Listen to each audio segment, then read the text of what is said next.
அந்தியும் எலியாவின் நாட்களிலே 3 வருஷம் 6 மாதமும் வானம் அடைபட்டு தேசமங்கும் மிகுந்த பஞ்சம் உண்டாயிருந்த போது இஸ்ரவேலருக்குள்ளும் அநேக விதவைகள் இருந்தார்கள்.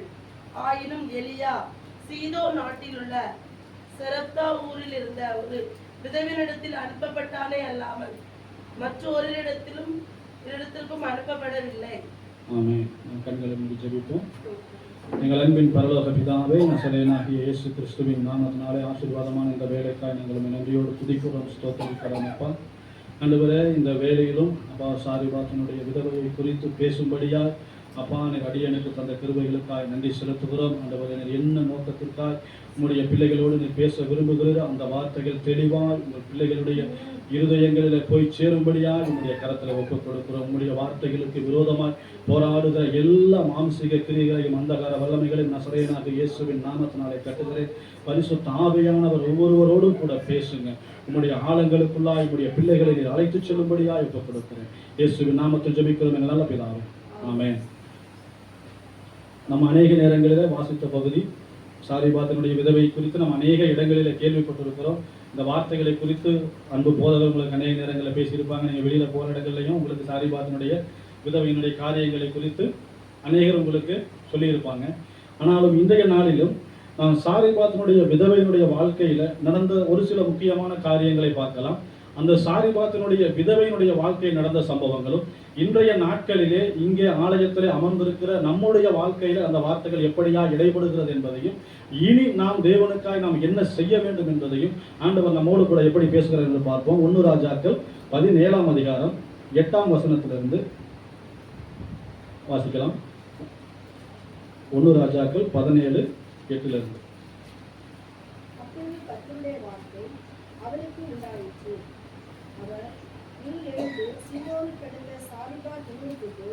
அங்கே தங்கியிரு, இதை பராமரிக்கும்படி அங்கே இருக்கிற ஒரு விதவைக்கு கட்டளையிட்டேன் என்றார். அப்படியே அவன் எழுந்து சாரிபாத்துக்கு போனான். அந்த பட்டணத்தின் ஒளிமுக வாசலுக்கு அவன் வந்தபோது அங்கே ஒரு விதவை விறகு பொருத்திக் கொண்டிருந்தார். அவன் அவளை பார்த்து கூப்பிட்டு, நான் குடிக்கிறதற்கு கொஞ்சம் தண்ணீர் ஒரு பாத்திரத்தில் எனக்கு கொண்டு வா என்றார். கொண்டு வர போகிற போது அவன் அவளை நோக்கி கூப்பிட்டு, கொஞ்சம் அப்பமும் ஒரு கையிலே எனக்கு கொண்டு வா என்றார். அதற்கு அவள், காலையில் ஒரு பிடி மாவும் கடையத்தில் கொஞ்சம் எண்ணெயுமே அல்லாமல் என்னிடத்தில் ஒரு அடையில் இல்லை என்று உன்னுடைய தேவனாய கர்த்தருடைய ஜீவனை கொண்டு சொல்லுவேன். இதோ நானும் என் குமாரனும் சாப்பிட்டு செத்துப்போக அதை எனக்கும் அவனுக்கும் ஆயத்தப்படுகிறதற்கு 2 விறகு கொடுத்துள்ளேன் என்றார். சரி, இது உங்களுக்கு தெரியும். ஆண்டவர் எலியாவை கேரித் ஆற்றங்கரையிலிருந்து அவர் சொல்றாரு, நான் உன்னை என்ன செய்கிறேன், போஷிக்கும்படியாக சாரிபாத்தில் இருக்கிற ஒரு விதவைக்கு நான் என்ன செய்திருக்கிறேன், கட்டளையிட்டு இருக்கிறேன். நீ என்ன செய்யாத, காக்காயை பார்த்துக்கிட்டு இங்கேயே உட்காந்துருக்காத தம்பி, நீ எந்திரிச்சு இந்த இடத்த விட்டு என்ன செய்ய, கிளம்பு. ஏன்னா நீ ரொம்ப சொகுசாக உட்காந்துக்க. மழை இல்லைன்னு சொன்னவொன்னு என்ன ஆகி போச்சு, உனக்கு எல்லாமே உன்னை தேடி தேடி தேடி தேடி வந்ததுனால தண்ணிக்கும் அலைய வேண்டியதில்லை, சாப்பாட்டுக்கும் அலைய வேண்டியதில்லை, இப்போ நீ இறைச்சிக்கும் அலைய வேண்டியதில்லை. எல்லாமே என்ன செஞ்சது, எலியாவுக்கு இருக்கிற இடத்துலையே கிடைச்சது. இப்போ ஆண்டவர் என்ன சொல்றாரு, எலியாவை பார்த்து, ராஜா நீ இந்த இடத்துல இருக்க வேண்டாம், உனக்கு எல்லாம் இந்த இடத்துல கிடைச்சது, இப்போ நீ என்ன செய்ய, நீ தேடி போ அப்படின்னு சொல்லி சொல்றாரு. சொல்லும்போது எனக்கு ஒரு வார்த்தை திரும்ப திரும்ப என் இருதயத்தில் வந்து கொண்டு இருந்தது. இது மத்தேயு நம்ம லூக்காவில் சொல்லும்போது ஆண்டவர் சொல்றாரு, இஸ்ரவேலுக்குள்ளே அநேகம் விதவைகள் இருந்தார்கள், ஆனாலும் அவன் சாரிபாத்தின் விதவையின் வீட்டிற்கே அனுப்பப்பட்டானே அல்லாமல் வேறு ஒரு இடத்துலையும் அனுப்பப்படலை அப்படின்னு. அப்போ இது கிட்டத்தட்ட ஒரு 1000 வருடங்கள், ஏறக்குறைய ஒரு 1000 வருடங்களுக்கு அப்புறம் திருப்பியும் ஆண்டவர் அந்த சாரிபாத்தினுடைய விதவையை மென்ஷன் பண்ணும்போது கூட அவர் என்ன செய்யறாரு, விதவைன்னா மென்ஷன் பண்றாரு. என்ன சொல்றாரு, அவங்க விதவைன்னு சொல்லி யாராவது இருந்தீங்கன்னா மன்னிச்சுக்கங்க, நான் வார்த்தைகளை சொல்றேன். என்ன சொல்றாரு, அவர் விதவைன்னே சொல்லி என்ன செய்யறாரு, மென்ஷன் பண்றாரு. இப்போ என்ன காரியங்களை ஆண்டவர் இந்த அந்த மகள் மூலியமா நமக்கு கற்றுக் கொடுக்க விரும்புகிறார் அப்படின்னு நீங்க பாத்தீங்கன்னா,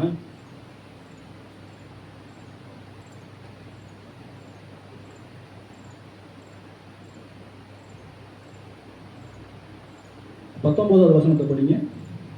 அதற்கு அவன் 18. அப்பொழுது அவர் எலியாவை நோக்கி, தேவனுடைய மனுஷனே, எனக்கும் உமக்கும் என்ன? என் அக்கிரமத்தை நினைக்க பண்ணவும் என் குமாரனை சாக பண்ணவுமா என்னிடத்தில் வந்தீர் என்றார். இப்போ உங்களுக்கு இந்த ஸ்டோரி ஃபுல்லாகவே எல்லாரும் நல்லா தெரியும்னு நினைக்கிறேன். எல்லாரும் தெரியும்ல எலியா அற்புதம் செஞ்சது? முதலாவது அப்பமும் அவங்களுக்கு எண்ணெயும் குறையாமல் இருக்கும்படியா மாவும் எண்ணெயும் அவங்களுக்கு குறையல. ரெண்டாவது மரித்து போன மகனை என்ன செய்கிறார்? எழுப்பி அவர்களுக்கு கொடுக்குறார். ஆனால் இந்த இடத்துல ஒரு காரியம் வந்து வெளிப்படுகிறது. அவள் என்ன சொல்லுகிறாள்? அப்பொழுது அவள் எலியாவை நோக்கி, தேவனுடைய மனுஷனே, என்னுடைய அக்கிரமங்களை நினைக்க பண்ணவும் என் குமாரனை சாக பண்ணவுமா நீர் இந்த காரியங்களை எனக்கு நேரிட பண்ணினீங்க அப்படின்னு சொல்லி அவள் என்ன செய்கிறா? கேட்கிறா. இதற்கு கொஞ்சம் தூய தமிழில் படித்தோம்னா, கடவுளின் அடியாரே, எனக்கு ஏன் இப்படி செய்தீர்? என் பாவத்தை நினைவூட்டவும் என் மகனை சாகடிக்கவுமா நீர் வந்தீர் அப்படின்னு சொல்லி. அப்போது அந்த விதவினுடைய வாழ்க்கையில் ஒரு பெரிய கஷ்டம் என்னென்னா, மாவு இல்லை அவளுடைய வாழ்க்கையில். சாப்பாட்டுக்கு முக்கிய ஆகாரமாக என்ன சொல்கிறோம், இப்போ நம்ம சொல்கிற மாதிரி அரிசிங்கிற மாதிரி அவங்களுக்கு என்ன இல்லை? மாவு இல்லை, எண்ணெயும் இல்லை. ஏன் இந்த மாவும் எண்ணெயும் இல்லை அப்படின்னு சொல்லி நம்ம பார்த்தோம்னா, அவள் விதவையாக இருக்கிறார். என்ன செய்கிறா? கணவனை இழந்த ஒரு ஸ்திரியாக இருக்கிறார். கணவன் இருந்திருந்தால் என்ன செஞ்சிருப்பாங்க? அவங்களுடைய தேவைகளை சந்தித்திருப்பார். மகனுக்கு தேவையான தேவைகளை சந்தித்திருப்பார், மனைவிக்கு தேவையான தேவைகளையும் சந்தித்திருப்பார். அந்த மாவும் அந்த எண்ணெயும் என்ன செஞ்சிருக்காது? குறையாமல் இருக்கும்படியா கணவர் இருந்ததுதான் செஞ்சிருப்பார். இப்போ கணவர் இல்லை. கணவர் இல்லாததுனால இவருக்கு என்ன ஆகுது? மாவும் எண்ணெயும் குறையுது. பட் கணவர் ஏன் இல்லை? என்ன காரணத்தினால இல்லை? கணவர் ஏன் இறந்தாரு அப்படின்னு சொல்லி பார்த்தோம்னா, இவள் எலியா என்று சொல்லும்போது சொல்றா, என்னுடைய பாவத்தை நீங்க என்ன செய்றீங்க? நினைவு கூட்டுறீங்களா அப்படின்னு சொல்லி சொல்றாங்க. இதுக்கு உங்களுக்கு ஒரு விளக்கம் சொல்லணும்னா, ஆதியாகமம் 41 அதிகாரம் 9வது வசனத்தை யாராவது எடுத்து வாசிங்க. இல்லடா வசனமா வாசிக்க சொல்லியிருக்காருன்னு படிங்க. ஆதியாகமம் 41:9. யூதா பாலசிங்கம். ஆதியாகமம் அப்பொழுது 41. அப்பொழுது பானபாத்திரக்காரன் தலைவன் பார்வோனை நோக்கி, நான் செய்த குற்றம் இன்றுதான் என் நினைவில் வந்தது. சரி. இப்போ பானபாத்திரக்காரன் என்ன சொல்றான்? நான் செய்த குற்றம் இன்னைக்கு தான் எனக்கு என்ன செய்யுது? நினைவுக்கே வருது. அப்போ இங்க சாரிபாத்தின் விதவை என்ன சொல்றாங்க? என்னுடைய குற்றத்தை நினைவுபடுத்ததான் நீங்க வந்தீங்க. நான் சொல்றது புரியுதுங்களா உங்களுக்கு? இங்கே பானபாத்திரனுக்கு ஒரு குற்றம் என்ன செய்கிறது? அவன் நினைவுக்கு வருகிறது. என்ன குற்றம் அவனுக்கு நினைவுக்கு வருகிறது? அவன் சிறைச்சாலையில் இருக்கிறான். சிறைச்சாலையில் இருக்கும்போது இவன் பானபாத்திரக்காரனும் சுயம்பாகிகளின் தலைவனும் 2 பேருமே ஒரு சொப்பனத்தை காண்கிறார்கள். அந்த சொப்பனத்திற்கு அவர்கள் விளக்கம் தெரியாமல் இருக்கும்போது யோசேப்பு அந்த சொப்பனத்திற்கு விளக்கம் தருகிறான். அவன் விளக்கம் தரும்போதோடு மாத்திரமல்ல, நீ ராஜாவின் இடத்திலே நீ நல்ல முறையில் இருக்கும்போது நீ என்ன செய்? இந்த சிறைச்சாலையில் இருக்கிற யோசேப்பையும் நீ நினைத்துக்கொள் என்று சொல்லுகிறான். ஆனால் இவன் என்ன செய்யறான்? அதை நினைக்க மறந்துடலாம். அப்ப நினைக்க மறந்த காரியங்களை ஆண்டவர் எதை கொண்டு மீண்டுமா நினைப்பூட்டுகிறார்? ராஜாவுக்கு ஒரு சொப்பனத்தை கொடுக்கிறார். அந்த சொப்பனத்திற்கு விளக்கம் சொல்ல ஆட்கள் என்ன இல்லை? யாருமே இல்லை. அப்போ சொப்பனக்காரருக்கு எதனை மறந்தானோ அதே காரியத்தை கொண்டு தேவன் என்ன செய்கிறார்? நினைப்பூட்டுகிறார். அப்போ சாரிபாத்தினுடைய விதவைக்கு எந்த காரியத்தை ஆண்டவர் நினைப்பூட்ட விரும்புகிறார்? என்னுடைய அக்கிரமத்தை நினைப்பூட்டவா நீர் வந்தீர் அப்படின்னு சொல்லி எலியாவை பார்த்து கேட்கிறாங்க. அப்போ இவங்க என்ன அக்கிரமம் செய்தாங்க? ஏன்னா அந்த இடத்துல நடந்தது ஒரு மரணம். அந்த இடத்துல நடந்தது ஒரு சிறு பிள்ளை. அவனை சொல்லும்போது சிறு பிள்ளைன்னு தான் சொல்றாங்க. மேக்சிமம் ஒரு 14 வயசுக்கு கீழே இருக்கலாம். அப்படிங்கும்போது அந்த சிறு பிள்ளையினுடைய மரணத்தின் மூலமாய் சாரிபாத்துக்கு எண்ணத்தை ஆண்டவர் நினைவூட்டுகிறார். அந்த விதவைக்கு எண்ணத்தை நினைவூட்டுகிறார். அவள் எப்படியா விதவை ஆனாள் அப்படின்னு சொல்லி நம்ம பார்த்தோம்னா, அவளுடைய நடவடிக்கைகள்ல தன் பிள்ளைக்கும் அவள் என்ன சொல்றா? இந்த இருக்கிற கொஞ்சம் மாவையும் கொஞ்சம் எண்ணெயையும் நாங்க சாப்பிட்டு செத்து போலான்னு இருக்கிறோம். யாராவது சாப்பாடு சாப்பிட்டா செத்து போவாங்களா? சொல்லுங்க. யாராவது சாப்பாடு சாப்பிட்டா செத்து போவாங்களா? சாப்பாடு சாப்பிட்டா யாரும் சாகாம நல்லா தான் இருப்பாங்க. ஆனா அந்த விதவை என்ன சொல்றா? இதை சாப்பிட்டு நாங்க என்ன செய்யலாம்னு இருந்தோம்? செத்து போலான்னு இருந்தோம். அப்ப இதை சாப்பிட்டா எப்படி ஒரு சாப்பாட்டை சாப்பிட்டு எப்படி சாவாங்க? நிறைய நம்ம எப்படி சொல்லலாம்னா, அளவுக்கு மிஞ்சினா அமுதம் நஞ்சுங்கிற மாதிரி ரொம்ப அளவுக்கு மீறி சாப்பிட்ற அளவுக்கு என்ன இல்லை? மாவும் இல்லை, எண்ணெயும் இல்லை. இருக்கிறது ஒரு பிடி. அதுவும் அளவும் சொல்லிட்டாங்க. ஒரு பிடி. ஒரு பிடியில நம்மளுடைய நம்ம ஊர்ல எல்லாரும் செய்யற மாதிரி செஞ்சா அதிகபட்சம் ஒரு 4 சப்பாத்தி சொல்லலாம். அதிகபட்சம் ஒரு 4 சப்பாத்தி சொல்லலாம். சரி, அவங்களுடைய கைப்பிடி கொஞ்சம் அதிகமாக இருந்தால் கூட என்ன செய்யலாம்? ஒரு 8 சப்பாத்தி சுடலாம். நம்ம ஊர் கணக்குப்படி வச்சா என்ன செய்யலாம்? ஒரு 8 சப்பாத்தி சுடலாம். ஆனால் அதை சாப்பிட்றது நிமித்தம் அவங்க செத்து போவாங்களா? இல்லை. அப்போ என்ன ஆகுது? அந்த சாப்பாட்டில் வேறு என்னமோ கலக்கப்படுகிறது. என்ன செய்யுது? அந்த சாப்பாட்டில் வேறு என்னமோ கலக்கப்படுகிறது. அவளுக்கு அநேக கவலை. என்னன்னா, நம்ம இந்த சின்ன வயசுலேயே விதவை ஆகிட்டோம், இந்த சின்ன வயசுலேயே நம்ம கணவனை இழந்துட்டோம் அப்படிங்கிற காரியங்களை அவள் யோசிக்கலை. ஏன்னா அவளுடைய காரியங்கள் நம்ம அதிகமாக தியானித்து கொண்டே வந்தோம்னா அவள் என்ன செய்யற? எலியா அற்புதம் செய்கிறார். ஆண்டவர் சொல்றாரு, அம்மா நீ போய் எனக்கு என்ன செய்ய, கொஞ்சம் முதல்ல நீ எனக்கு எடுத்துட்டு வா, அப்பத்தை முதல்ல எனக்கு கொஞ்சம் கொண்டு வான்னு சொல்லும்போது இந்த அம்மா போகிறதுக்கு தயங்கின உடனே மறுபடியும் எலியா சொல்கிறாரு, அம்மா நீ தயங்காத, என்னடா இருக்கிற அப்பத்தை இவன் சாப்பிட்டு போயிட்டான், நம்ம என்ன பண்ணுறதுன்னு சொல்லி என்ன செய்யாத, நீ தயங்காத, ஆண்டவர் என்கிட்ட சொல்லி அனுப்பிச்சிருக்காரு, என்னன்னா நீ போய் அந்த விதவைகிட்ட சொல்லு, நான் சொல்கிற வரைக்கும் இது என்ன ஆகாது, அங்கே மாவும் குறையாது எண்ணெயும் குறையாது, அதனால நீ பயப்படாமல் என்னம்மா செய்ய, எனக்கு கொஞ்சம்.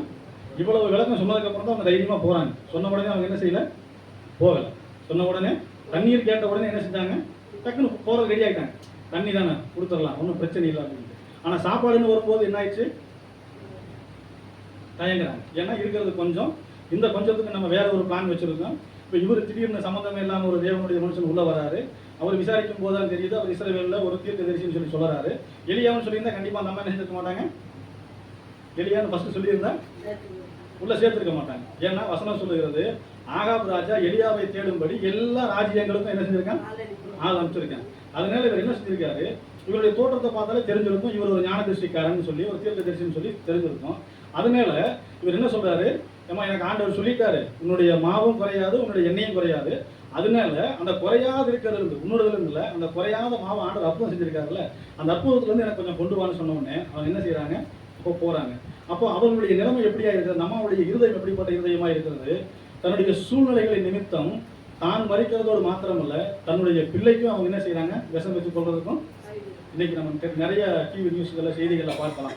கடன் பிரச்சனைகளின் நிமித்தம், கள்ளக்காதலின் நிமித்தம், வேற அநேக பிரச்சனைகள் நிமித்தம் என்ன செய்யறாங்க, சூதாட்டத்தின் நிமித்தம், இந்த ரம்மி கல்ச்சர் அந்த மாதிரி நிறைய ஆன்லைன் சூதாட்டங்களின் நிமித்தம் என்ன செய்யறாங்க, கடனாகி அவர்கள் மறிக்கிறதோடு மாத்திரமல்ல என்ன செய்யறாங்க, தன்னுடைய பிள்ளைகளுக்கும் மருந்தை ஊற்றி என்ன செய்யறாங்க, கொண்டுடுறாங்க. ஸோ அப்படிப்பட்ட ஒரு இடத்துக்கு என்ன செய்யறா, இவன் போறா, அந்த விதவை என்ன செய்யறா, அப்படிப்பட்ட ஒரு இடத்துக்கு போறா. அப்போ இவள் விதவையானதுக்கு என்ன செஞ்சிருப்பா, புருஷன் செத்தாதான் விதவையாக முடியும், புருஷன் சாகாம யாரும் விதவையாக முடியும். அப்ப அவருடைய கணவர் எப்படி இறந்தார், அவருடைய கணவர் 3000 வருஷத்துக்கு முன்னாடி நடந்தது. இப்ப எங்களை கேட்டால் எங்களுக்கு எப்படி தெரியும், நேற்று நடந்ததை கேட்டாலே எங்களுக்கு தெரியாது, நீங்க 3000 வருஷத்துக்கு முன்னாடி கேட்கறீங்களா. கணவர் எப்படி இறந்திருப்பார் என்று சொல்லி நான் விசுவாசிக்கிறேன்னா, கண்டிப்பா அவருடைய கணவரை கொண்டது சாரிபாத்துடைய விதவையாக தான் இருக்கணும். எப்படி அவருடைய கணவரை கொண்டது அந்த பெண்ணாக தான் இருக்கணும். ஏன்னா மகன் இறந்த உடனே அவருடைய வாயிலிருந்து ஒரு வார்த்தை வருகிறது, என்னுடைய அக்கிரமத்தை நினைக்க பண்ணவா. எப்படி என்னுடைய, அப்ப நம்ம ஏதோ ஒரு அக்கிரமம் பண்ணியிருக்கிறாங்க. அந்த அக்கிரமம் எப்படிப்பட்டதான அக்கிரமம், மரணத்தை சார்ந்த அக்கிரமம். எப்படி யோசேப்புக்கு சொப்பனக்காரன் அவனை சொல்லி அவன் எப்படி சொன்னானோ, பானபாத்திரக்காரன் சொன்னானோ, ஒரு சொப்பனம் வந்தது நிமித்தம் என்னாச்சு, எனக்கு அது ஞாபகம் வந்துச்சு, எனக்கு இதே மாதிரி கனவு வந்துச்சு, ஒருத்தர் எனக்கு இந்த கனவை விளக்கினார் அப்படின்னு சொல்லும்போது, அப்ப இவங்களுக்கு எந்த மரணத்தின் நிமித்தம் இவர்களுக்கு ஒரு அக்கிரமம் நினைவுக்கு வருகிறது, தன் மகனுடைய மரணத்தின் நிமித்தம். தன்னுடைய மகனுடைய மரணம் என்கிறதை காட்டிலும் அந்த மரணத்தின் நிமித்தம் இவர்கள் செய்த ஒரு அக்கிரமம் அவருக்கு என்ன செய்து நினைப்புக்கு வருகிறது. நான் அடையும் யோசிச்சுட்டே இருந்தேன், என்ன ஆண்டவர் திருப்பி விதவைன்னு கிட்டத்தட்ட ஒரு 1000 வருஷத்துக்கு அப்புறம் ஏசாமி விதவைன்னு தான் சொல்றாரு. அப்ப ஏன் இது ஆண்டவர் என்ன மென்ஷன் பண்ண விரும்புறாரு அப்படின்னா, அவங்க தேவ திட்டத்தின்படி கணவர் மறிக்கவில்லை, இவர்களுடைய திட்டத்தின்படி மறித்ததுனால இதுக்கு என்ன செய்யறாரு, ஆண்டவர் அதை கொண்டு வந்துகிட்டே இருக்கிறார். ஆண்டவர் என்ன செய்யறாரு, இந்த காரியங்களை வெளிப்படுத்தி கொண்டு வந்துகிட்டே இருக்கிறார். சரி, இதை வெளிப்படுத்தி கொண்டு வரதுனால என்ன நடக்க போகுது, இப்போ அவங்க சொல்லிட்டாங்க, சொன்னதால என்ன ஆக போகுது அப்படின்னா, அவங்க எலியா கிட்ட போய் சொல்றாங்க, ஐயா தேவனுடைய மனுஷனே, என்னுடைய அக்கிரமம் என்ன என் கண்ணு முன்னாடி வருது, நான் செய்த பாவம் என்ன செய்யுது என் கண் முன்னாடி வருது. பாவம்ங்கிறது நம்ம தெரிந்தோ தெரியாமலோ செய்கிறது, அக்கிரமம் அப்படிங்கிறது நம்ம நல்லா திட்டமா தெளிவா தெரிஞ்சு செய்யணும். புரியுதுங்களா.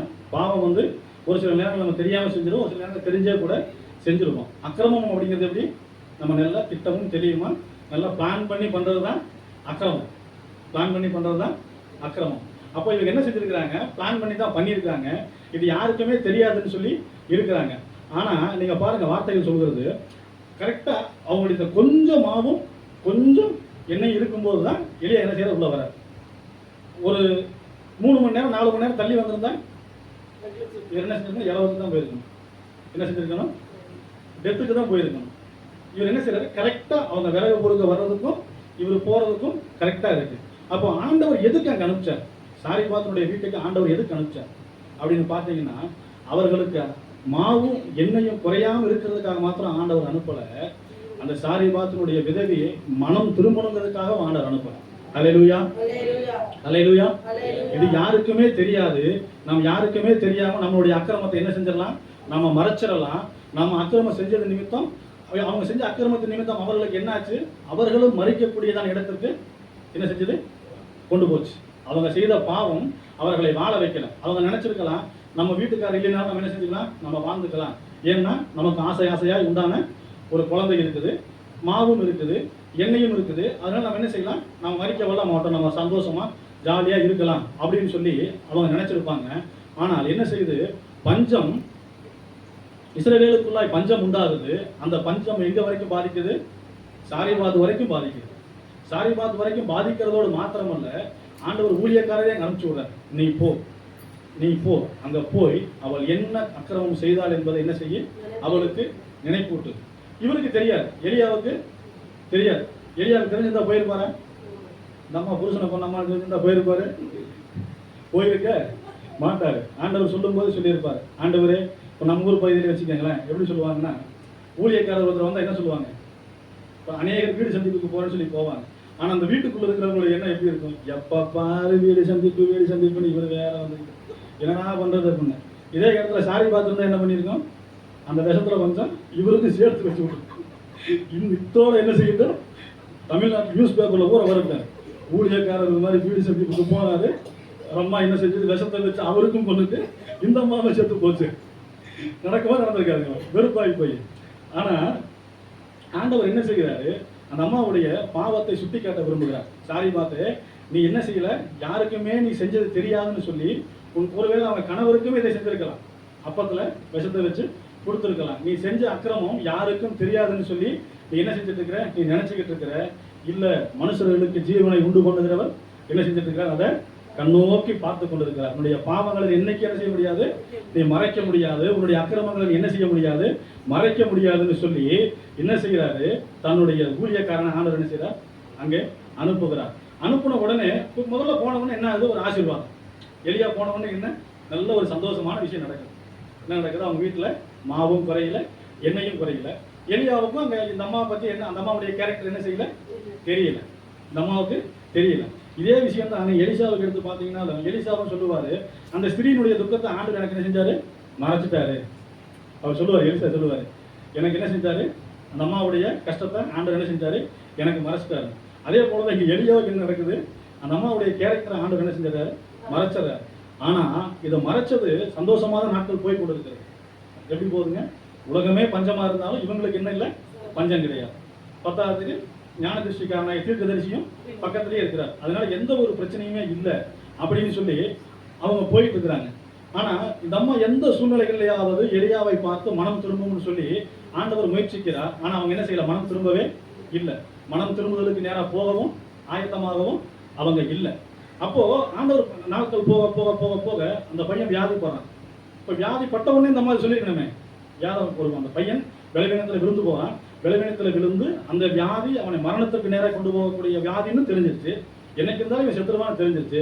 அப்போ இவன் என்ன பண்ணியிருக்கணும், ஆரம்பத்திலேயே சொல்லியிருக்கணும், ஐயா நான் அந்த மாதிரி பாவம் பண்ணுங்க.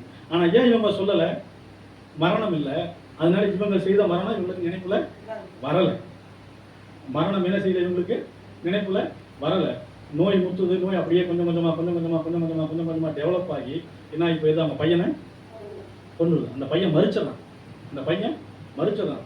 மறிக்கும் போது இந்த அம்மாவால் என்ன செய்ய முடியல, தாங்க முடியல. இந்த அம்மாவால் அந்த வேதனையை தாங்க முடியல. அப்போ தாங்க முடியலைங்கும் போது ஆவியானவர் என்ன செய்கிறாரு, உங்களுடைய பாவங்களை கண்டித்து உணர்த்துகிறவர். பரிசுத்த ஆவியானவர் என்ன செய்கிறவர், பாவத்தை கண்டித்து உணர்த்துகிற பரிசுத்த ஆவியானவர் அந்த விதவினுடைய இருதயத்தில் கண்டித்து உணர்த்துகிறார். என்ன செய்கிறாரு, ஏமா நீ செஞ்ச பாவம், இந்த பாவம் நீ மரணத்தின் உன்னுடைய பிள்ளையின் மரணத்தின் நிமித்தம் நீ இவ்வளவு பரிதபிக்கிறானா, உன் கணவர் அவனும் எனக்கு பிள்ளை தானே, நீ அந்த மகனை கொண்டது நிமித்தம் உனக்கு உண்டான வேதனையை நான் எவ்வளவு எனக்கு வேதனைப்பட்டிருப்பேன். அப்போ இந்த காரியங்களை ஆண்டவர் நினைப்பூட்டும் போது அவன் என்ன செய்யறா, வேகமாய் ஓடிப்போய் என்ன செய்யறா, வேகமாய் ஓடிப்போய் எலியா கிட்ட போய் என்ன சொல்றாங்க, ஐயா ஐயா நான் என்ன செஞ்சேன், இந்த மாதிரி ஒரு பெரிய ஒரு அக்கிரமத்தை நான் என்ன செஞ்சுட்டேன். இந்த மரணத்தின் மூலமா நான் உண்டாக்கின மரணம் எனக்கு என்ன செஞ்சது, ஞாபகத்துக்கு வந்தது, என்ன மன்னிங்க. என்ன சொல்றாங்க, என்ன மன்னிங்கன்னு சொல்லி அவங்க தங்களுடைய பாவத்தை அறிக்கையிடும் போது அங்க என்ன நடக்குது, மரித்து போன அந்த பிள்ளை உயிரோடு கூட வருகிறது. மரித்து போன பிள்ளை உயிரோடு கூட வருகிறது. சரி, இன்னைக்கு நமக்கு அது எப்படி? சரி, 3000 வருஷத்துக்கு முன்னாடி அவங்களுக்கு நடந்தது ரைட்டு. இன்னைக்கு இந்த இடத்துல உட்கார்ந்துருக்கிற நம்மளோட கூட ஆண்டவர் இந்த வார்த்தைகள் எப்படியா பேசுகிறார்? இந்த வார்த்தை நமக்கு எப்படி அது பொருந்தும்? நமக்கு எப்படி பொருந்தும்? சரி, பார்க்கலாங்களா? இப்போ அது எப்படின்னா, இப்போ நம்ம மணவாளனை உடையவளே மணவாட்டி, மணவாளனை உடையவளே மணவாட்டி. மணவாட்டி யாருங்க? சபை. சபை யாரு? நீங்களும் நான். மணவாளி யாரு? மணவாளன் இயேசு கிறிஸ்து. மணவாட்டி சபை. சபை யாரு? சபை மொத்தமா இல்ல, முதல் சபை யாரு? நாம தான். நம்முடைய சரீரம் தான் ஆண்டவருக்கு சபை. அப்போ இந்த இடத்துல சாரிபாத்தினுடைய விதவையின் காரியங்களுக்கும் நமக்கும் என்ன ஒத்து போகிறது? நமக்கும் ஒரு சிலர் அப்படி இல்லாம இருக்கலாம், பரிசுத்தவான்களா இருக்கலாம், அவங்க இந்த வார்த்தைகளை நீங்க கடந்து போய்க்கலாம். பாவிகளா இருக்கும் பட்சத்தில் இந்த வார்த்தைகள் உங்களோடு கூட பேசும். இப்போ இந்த வார்த்தைகள் நமக்கு எப்படியா ஒத்து போகும்? மணவாளனை இழந்து போன சாரிபாத்தின் விதவைக்கும் இன்றைக்கு மணவாளனை இழந்து போன ஆவிக்குரிய சபையாகிய எனக்கும் என்ன ஒத்து போகிறது? எப்படியா நான் மணவாளனை இழந்து போய் இருக்கிறேன்? மணவாளனை இழந்தது நிமித்தம் எனக்கு என்ன ஏற்படுகிறது? நம்முடைய தேசத்துல என்ன ஏற்படுகிறது? ஆவிக்குரிய வாழ்க்கையில நமக்கு என்ன ஏற்படுகிறது அப்படிங்கிறத நம்ம பார்க்கணும் இல்லையா?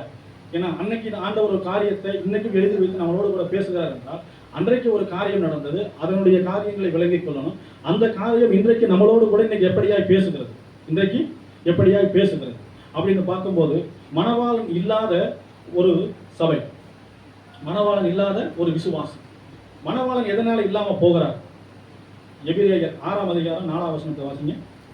எபிரேயர் 6:4.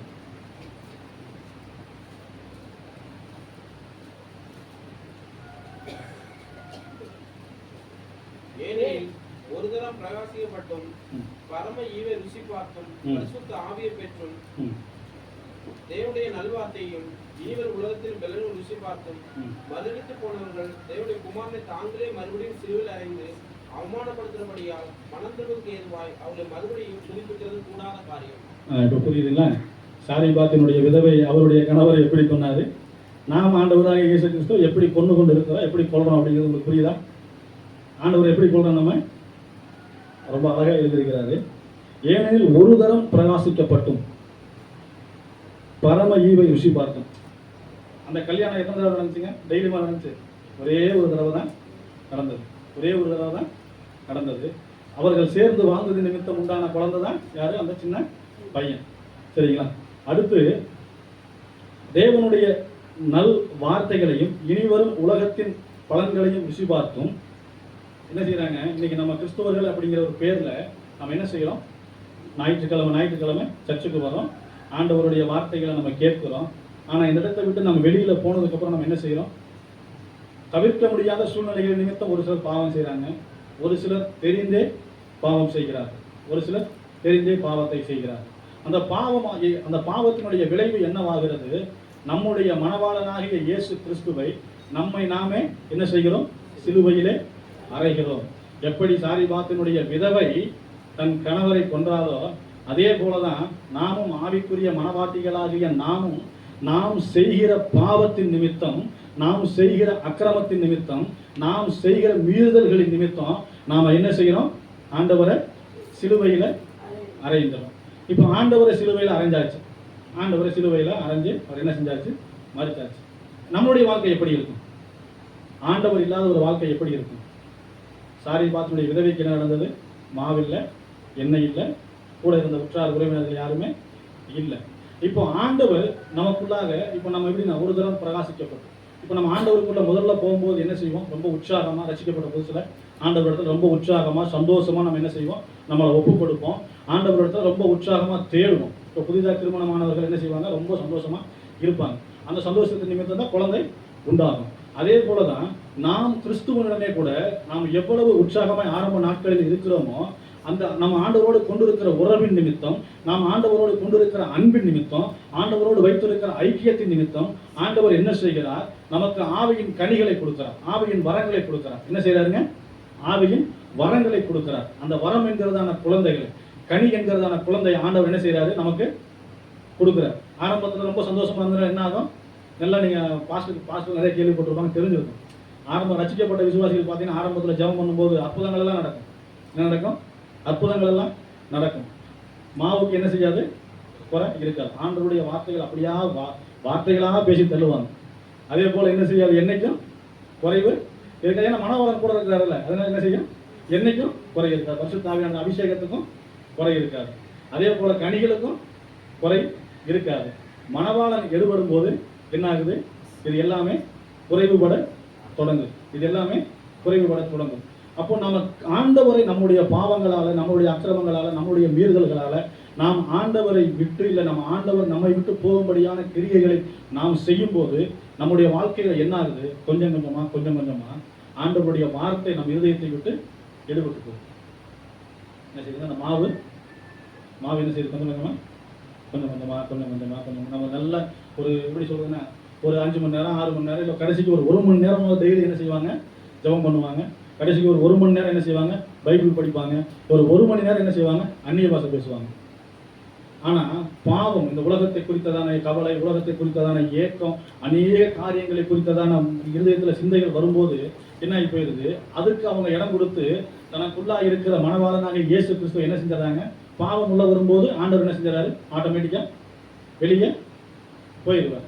அப்ப அவர் வெளியில போனதுக்கு அப்புறம் இவங்களுக்கு என்ன செய்யுது? இந்த கவலைகள் எல்லாம் வந்துடுது.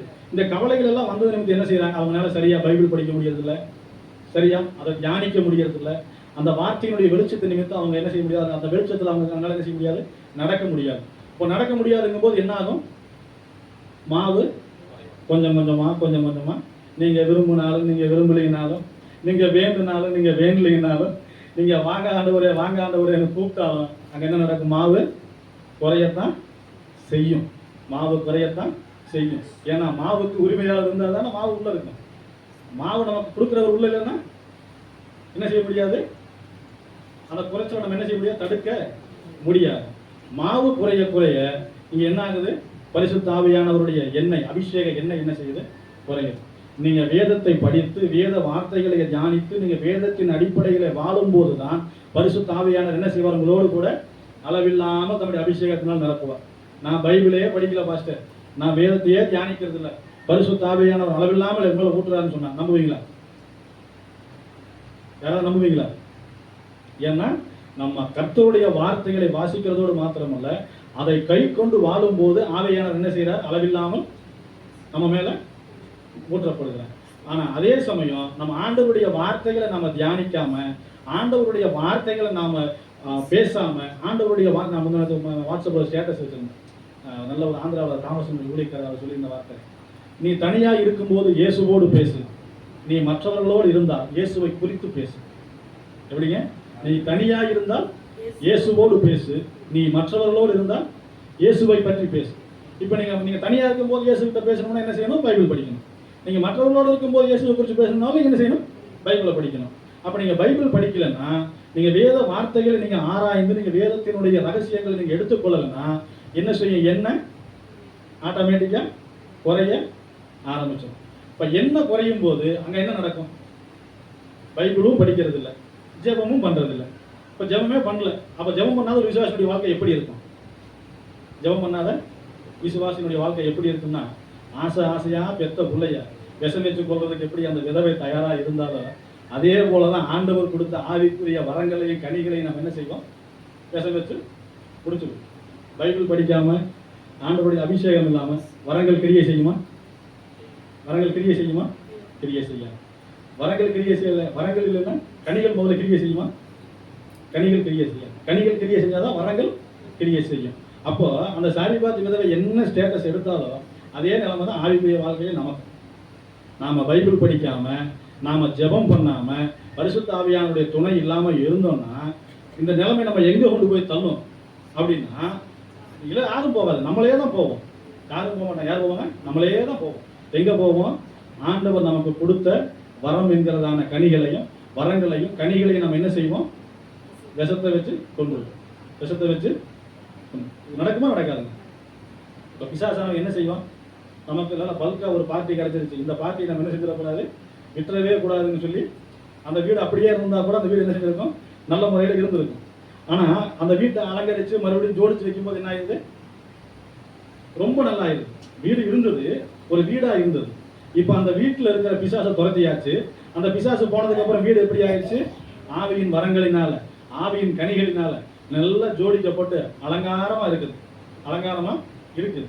ஆள் உள்ள வர முடியாத அளவுக்கு என்ன செஞ்சது? இப்போ ஆளுக்கு ஜோடிச்சுக்கிட்டு இருந்தா அந்த வீட்டுக்குள்ள யாராவது வர முடியுமா?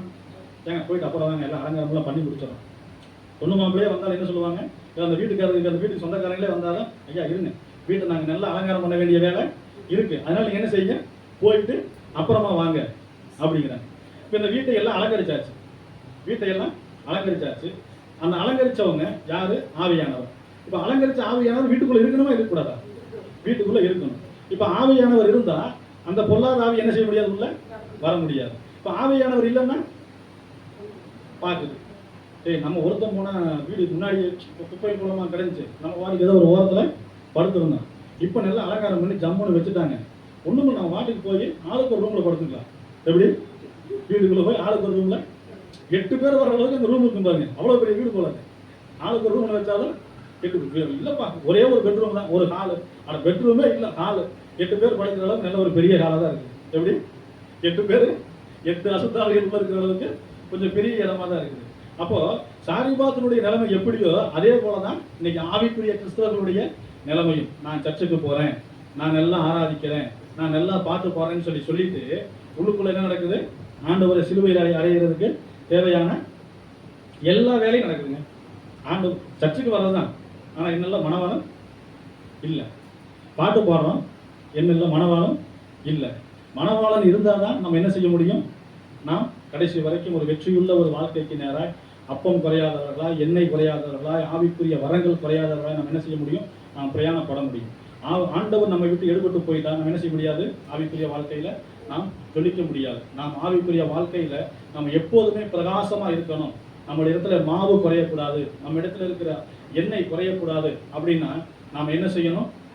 இந்த சாரிபாத்தினுடைய விதவையை போல இன்றைக்கு உங்களுடைய வாழ்க்கையில ஆண்டவர் இந்த வார்த்தைகள் மூலமா இடைப்பட்டார்.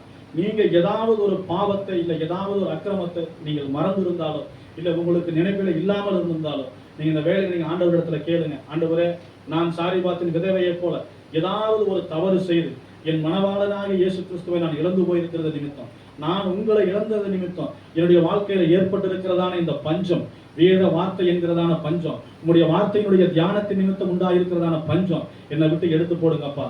எனக்குள்ள எப்பவுமே என்ன செய்யக்கூடாது? உங்களுடைய வார்த்தைகளை குறித்ததான பஞ்சம் எனக்குள்ள வரவே கூடாது. உங்களுடைய பரிசுத்த ஆவியானவருடைய அபிஷேகம் என்கிறதான எண்ணெய்க்கு என்ன செஞ்சிடக்கூடாது? எனக்கு பஞ்சமே வந்துடக்கூடாது. இந்த ரெண்டுக்கும் பஞ்சம் வந்ததுன்னா ஆட்டோமேட்டிக்கா என்ன ஆயிரும்? குழந்தையை கொள்றதுக்கு ரெடி ஆயிடுவாங்க. என்ன ஆயிடுவாங்க? குழந்தையை கொள்றதுக்கு ரெடி. வேற வழி இல்லை. வேற சரி, நம்ம போயிட்டு அந்த குழந்தை எப்படி இருக்கும்? அந்த மாதிரி ரொம்ப நல்ல எண்ணம். சரி, ஒருவேளை நம்ம சாப்பிட்டு போயிட்டோம்னா குழந்தைய யார் பார்த்துக்குவா? அதனால வேண்டாம், நம்ம என்ன செய்வோம்? குழந்தையவே கையோட கூட்டிகிட்டு போயிடுவோம் அப்படின்னு சொல்லி எல்லாத்துக்கும் ஆயத்தமாக ரெடியாக நிற்கிறாங்க. எல்லாரும் ரெடி பண்ணிட்டாங்க. இருக்கிற மாவுக்கு எல்லாம் பக்காவாக பிளான் பண்ணி கரெக்டாக இருக்கிறாங்க. ஆனால் நம்முடைய ஆண்டவர் இரக்கம் உள்ளவர். நம்முடைய ஆண்டவர் ஹல்லேலூயா, அவர் இரக்கம் உள்ளவர். அவர் சாரிபாத்திலே இருந்தாலும் கூட தேவன் முன்குறித்தால் நம்முடைய தீர்க்கதரிசிகளை ஆண்டவர் என்ன செய்வார்? அனுப்பி விடுவார். ஆனா என்னன்னா, எலியா கிட்ட கூட ஆண்டவர் சொல்லல. எவ்வளவு நல்லவர் பாருங்க. அந்த விதவையை குறித்து ஆண்டவர் என்ன செய்யல? எலியா அவள் தன்னுடைய வாய்களால தன்னுடைய பாவத்தை அறிக்கையிடுற வரைக்கும் எலியாவுக்கு என்ன செய்யாது? அவங்களுடைய கேரக்டர் எப்படிப்பட்ட கேரக்டர்னு தெரியாது. தெரிஞ்சிருந்தா இவர் போயிருக்கவே மாட்டார். ஆனா ஆண்டவர் அதை வெளிப்படுத்தவே இல்லை. இன்றைக்கும் ஆண்டவர் நம்ம என்னைக்குமே நம்முடைய சூழ்நிலைகள் நம்முடைய வாழ்வில் நாம் செய்கிற பாவத்தை ஆண்டவர் என்ன செய்ய மாட்டார்? நேரடியா சொல்ல மாட்டார். மற்றவர்கள் மூலியமாக ஆண்டவர் சொல்றதுங்கிறது 99% நடக்காது. 99% நடக்காது. அப்படியே சொன்னாலும் ஆண்டவர் தம்முடைய ஊழியக்காரர்களை கொண்டு பேசுவார். ஆண்டவர் தம்முடைய ஊழியக்காரர்களை கொண்டு பேசுவார். அது ரொம்ப ரேர். எப்படிங்க? நீங்க ரொம்ப கடின இருதயம் உள்ளவர்களா இருக்கும்போது மட்டும் தான் ஆண்டவர் என்ன செய்வார்? பேசுவார். நீங்க தாவீது பச்சைக்காலோடு அவன் பாவம் செய்து விட்டு வேதம் கிட்டத்தட்ட ஒரு 9 மாசம் ஒரு 9 மாசம் அவன் என்ன செய்யல? பாவ அறிக்கை ஜெபம் பண்ணவே இல்லை. அவன் ஜெபம் பண்ணாத நிமித்தம் சங்கீதத்தில் எழுதுகிறான், என் அக்கிரமத்தை நான் மறைத்து வைத்தது நிமித்தம் என் எலும்புகளுக்குள்ள என்னாச்சு? உங்களுடைய அக்கினி என்ன உருக்குது. என்ன? Bone cancer. புரிஞ்சுக்கோ, போன் கேன்சர் சொல்ற இல்லைங்களா? அந்த மாதிரி எலும்புருக்கி நோய் போல அது என்ன செய்யுது? என்ன உருக்குது. அப்ப எந்த இடத்துல அந்த அந்த உருக்குதல் இருந்து அந்த வேதனையிலிருந்து அவன் எங்க விடுதலை ஆகிறான்னா, நாத்தான் வரான், வந்து ஒரு கதையை சொல்லி நேரடியாக சொல்லலை, எல்லாம் கேட்டுக்கங்க. அவனுடைய பாவத்தை ஆண்டவர் என்ன செய்யல? நேரடியா சொல்லல. நேரடியாய் சொல்லாம ஒரு ஓமையா ஒரு கதையா சொல்லி கொண்டு வந்து, அப்படியா யாரவன் அவன் எவனா இருந்தாலும் தண்டனை கொடுத்து ஆகணும் அப்படின்னு சொல்லி 4 பேர் ஆவேசத்தோடு எந்திரிக்கிறார். எப்படிங்க? எல்லாரும் முன்னாடியும் அப்படியே ராஜா வேற, தாவீது ராஜா வேற, அழகுக்கும் குறைச்சல் இல்லை, சௌந்தரியத்துக்கும் குறைச்சல் இல்லை, ஆளும் பராக்கிரமசாலி. எந்திரிச்சதா எப்படி இருக்கு யோசிச்சு பாருங்க. நல்ல ஒரு கதாநாயகனாட்டு எந்திரிக்கிறார். டக்குன்னு எந்திரிச்சு எவனா இருந்தாலும் வெட்டுவோம் அப்படின்னு சொல்லி எந்திரிக்கிறாரு. அப்போ இவனு சொல்றாரு, நீ தாண்டா அப்படின்னு. எப்படி? ஏய், வெட்டணும்னா முதல்ல யாரை வெட்டணும்? உன்னை தாண்டா வெட்டணும் அப்படின்னு சொன்ன உடனே அந்த இடத்துல தாவீது செய்த ஒரு காரியம், அவ்வளவு பெரிய ஒரு அரண்மனை. அந்த அரண்மனையில மந்திரிமார்கள், படைத்தலைவர்கள், சேனாதிபதிகள் அவ்வளவு பேர் இருக்கிறாங்க. ஆனால் தீர்க்கதரிசி வந்து தன்னுடைய பாவத்தை சுட்டி காட்டின அந்த இடத்துல அவன் சாஷ்டாங்கமாய் விழுந்தான். என்ன செஞ்சான்? சாஷ்டாங்கமாய் விழுந்தான். இதுதான் அந்த சாரிபாத்தினுடைய விதவைக்கும் தாவீதுக்கும் இருக்கிற வித்தியாசம். இதுதான் ஏன் என் தாசனாகிய தாவீது. நான் மேலே எனக்கு தாவீதை குறித்து பேசும்போது ஆண்டவர் இயேசு கிறிஸ்துவுக்கு பேர் வைக்கும் போது இன்னொரு பேர் சொல்லும் போது என் தாசனாகிய தாவீது அப்படின்னு தான் ஆண்டவருக்கு பேர். பழைய ஏற்பாட்டில் வரும்போது, பழைய ஏற்பாட்டிலேயே என் தாசனாகிய தாவீது, என் தாசனாகிய தாவீது என்னும் நீதிபரர். இப்ப என்ன அப்படின்னா, இவன் தன்னுடைய பாவங்களை சுட்டி காட்டும் போது அது எந்த இடம், என்னை சுத்தி யார் இருக்கிறா, எப்படிப்பட்ட ஜனங்கள் இருக்கிறாங்க அப்படின்னு எல்லாம் அவன் பார்க்கல. அந்த இடத்துல தன்னுடைய அரண்மனைக்குள்ள தான் ராஜாவாய் உட்கார்ந்திருந்த சிங்காசனத்துக்கு கீழே அந்த இடத்திலேயே தன்னை ஒப்பு கொடுத்தான். என்ன செஞ்சான்? அந்த இடத்திலேயே ஒப்பு கொடுத்தான். அவன் ஒப்பு கொடுத்தது நிமித்தம் தான் சாலமோன் வந்தார். அவன் ஒப்பு கொடுத்தது நிமித்தம் தான் சாலமோன் வந்தார். அவன் ஒப்பு கொடுக்கலன்னா என்ன இருக்கும்? அவனுக்கு சாலமோனுக்கு முன்னாடி பச்சை கலர் ஒரு குழந்தை வந்துச்சு பார்த்தீங்களா? அந்த குழந்தை செத்துருக்காரு. இவன் டெய்லி செத்துட்டு இருக்கணும். எப்படி? அந்த குழந்தை செத்தே இருக்கார். இவன் எப்போ மனம் திரும்புறானா அது வரைக்கும் அந்த குழந்தைய வச்சுக்கிட்டே இருப்பார். இவன் மனம் திரும்பட்டும் சொல்லி. ஏன்னா அந்த குழந்தைய பார்க்கும் போதெல்லாம் இவன் செஞ்ச பாவம் ஞாபகம் வருது. ஞாபகம் வந்து என்ன பிரயோஜனம்? அறிக்கை இல்லையே பாஸ்டர். எனக்கு நீங்க சொல்றதெல்லாம் புரியுது, அறிக்கைறதுக்கு தான் வாய்ப்பு இல்லை பாஸ்டர். அறிக்கைறதுக்கு வாய்ப்பு இல்லைன்றீங்களா? அப்படி சொல்லவே கூடாது. இன்னைக்கு நம்ம ஆண்டவருடைய பிள்ளைகள் நம்ம என்ன செய்யணும்? எந்த இடமா இருந்தாலும் அது பாவம் அப்படிங்கும் போது, அது சின்னதாக இருந்தாலும் சரி, பெரிதாக இருந்தாலும் சரி, பாவம் பாவமே, பாவம் பாவமே. நீங்க அதே லேவியரா வந்து எடுத்து படிச்சீங்கன்னா அவர் சொல்லுவாரு, தெரிந்து செஞ்ச பாவமோ தெரியாம செய்த பாவமோ அவன் என்ன செய்யணும்? அவனுக்கு ஒரு ஆட்டுக்குட்டியை எடுத்துட்டு போய் ஆசரிப்பு கூடாரத்தில் அவனை பலி செலுத்த சொல்லுவான். இப்போ நாமும் தேவனுடைய வார்த்தை நம்ம இடத்துல வரும்போது, தேவன் நம்மோடு கூட பேசும்போது, நம்முடைய பாவங்களை நாம் அறிக்கை இடுவோமானால், நம்முடைய பாவங்களை நாம் அறிக்கையிட்டு மனம் திரும்பும் போது நமக்கு என்ன நடக்கிறது? நம்முடைய வாழ்க்கையில அப்பம் குறையாது, அப்பம் குறையாது, எண்ணெய் குறையாது, அதுக்கப்புறம் பிள்ளையும் உயிரோட வரும். அப்பம் என்னத்திற்கு அடையாளம்?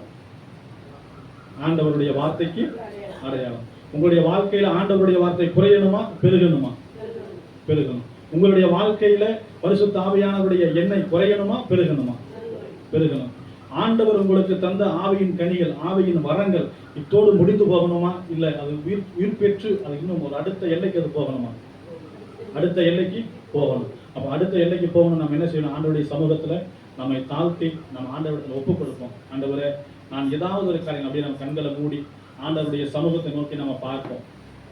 ஆண்டவர் உங்களுடைய இருதயத்துல இந்த நேரத்துல ஆண்டவர் உங்களோடு கூட பேசி இருப்பார். ஆனால் பரிசுத்த ஆவியானவர் உங்களுடைய இருதயங்களுக்குள்ளாய் உங்களுடைய பாவங்களை கண்டித்து உணர்த்துவார். ஆனால் நீங்கள் ஏதாவது ஒரு காரியத்தை செய்து அது நீண்ட நாட்கள் ஆகிவிட்டது, அது எனக்கு தெரியல, அது எனக்கு ஞாபகத்திற்கே வரல அப்படின்னு சொல்லி ஒருவேளை நீங்க முயற்சிப்பீங்கன்னா ஆண்டவரிடத்துல கேளுங்க, ஏசப்பா என்னுடைய பாவங்களை நீங்க என்ன செய்ய எனக்கு ஞாபகப்படுத்துங்கப்பா. என்னுடைய பாவத்தோடு நான் என்ன செய்யல, இந்த வாழ்க்கையை நான் வாழ விரும்பல. நான் பாவத்தோடு இந்த வாழ்க்கையை நான் வாழ விரும்பினேன்னா எனக்குள்ள உங்களுடைய வார்த்தை இருக்காது. உங்களுடைய வார்த்தை இல்லைன்னா உங்களுடைய அபிஷேகம் இருக்காது. உங்களுடைய அபிஷேகம் இல்லைன்னா எனக்குள்ள என்ன செய்யாது? உங்களுடைய கனிகள் கிரியை செய்யாதப்பா. ஏசப்பா, இந்த வேளையில எனக்கு ஆண்டவரே நான் செய்த பாவங்களை, என்னுடைய அக்கிரமங்களை எனக்கு ஞாபகப்படுத்துங்கப்பா. நான் என்னுடைய பாவங்கள் இருந்து ஏசப்பா நான் மனம் திரும்ப விரும்புகிறேனப்பா. ஏசப்பா நான் மனம் திரும்ப விரும்புகிறேன். ஏசப்பா எனக்கு இந்த வேளையில என் சிந்தைகளில் எனக்கு ஞாபகப்படுத்துங்க ராஜா. என் எண்ணங்களில் எனக்கு ஞாபகப்படுத்துங்க ஆண்டவரே. என் பாவங்களை விட்டு நான் மனம் திரும்ப, என் அக்கிரமங்களை விட்டு நான் மனம் திரும்ப ஏசப்பா எனக்கு உதவி செய்யுங்க ராஜா. என் மனவாளனாகிய இயேசு கிறிஸ்துவோடு நான் எல்லா நாளும் ஆண்டவரே நான் இன்பமா ஐக்கியமாய் இருக்க, என் மணவாளனாகிய இயேசு கிறிஸ்துவோடு நான் மன சந்தோஷத்தோடு இருக்க ஏசப்பா எனக்கு உதவி செய்யுங்க ராஜா. பரிசுத்த ஆவியானவரே, இந்த மதியான வேளையில அப்பா எங்களுக்கு ஞாபகப்படுத்துங்க ராஜா. நாங்கள் மறந்து போன காரியங்களா இருக்கலாம் ஆண்டவரே, நாங்கள் இழந்து போன காரியங்களா இருக்கலாம். நான் அப்பத்தை இழந்திருக்கலாம், நான் எண்ணெயை இழந்திருக்கலாம், என் கனிகளை நான் இழந்திருக்கலாம். ஆனாலும் ஆண்டவரே அப்பா சாரிபாத் விதவை எலியாவினிடத்தில் அறிக்கை இட்ட போது மறுத்த பிள்ளைய நீங்க உயிரோடு எழுப்பின என் தேவாதி தேவன் ஆண்டவரே, இந்த வேளையிலும் உம்முடைய சமூகத்தை நோக்கி அப்பா நாங்கள் எங்களுடைய பாவங்களை எங்களுடைய அக்கிரமங்களை நாங்கள் அறிக்கை இடுகிறோம் ராஜா. எங்கள் அக்கிரமங்களை நாங்கள் அறிக்கை இடுகிறோம் ஆண்டவரே. மீண்டுமாய் ஒரு விசை உம்முடைய கல்வாரி சிலுவையின் ரத்தத்தினாலே கழுவி அப்பா எங்களை நீர் பரிசுத்தப்படுத்துங்க ராஜா. இந்த நாளில அப்பா நீர் எங்களை கட்டி எழுப்புங்க அப்பா. இந்த 18/5/2025 இந்த தேதியில இருந்து அப்பா எங்களுடைய வாழ்க்கை அப்பா உயிர்ப்பிக்கப்பட்ட ஒரு வாழ்க்கையாய், மறுரூபமாக்கப்பட்ட ஒரு வாழ்க்கையாய், மகிமையை கொண்டு செலுத்துகிற ஒரு வாழ்க்கையாய் எங்களுடைய வாழ்க்கை இருக்க ஏசப்பா எங்களுக்கு உதவி செய்கிறாச்சா.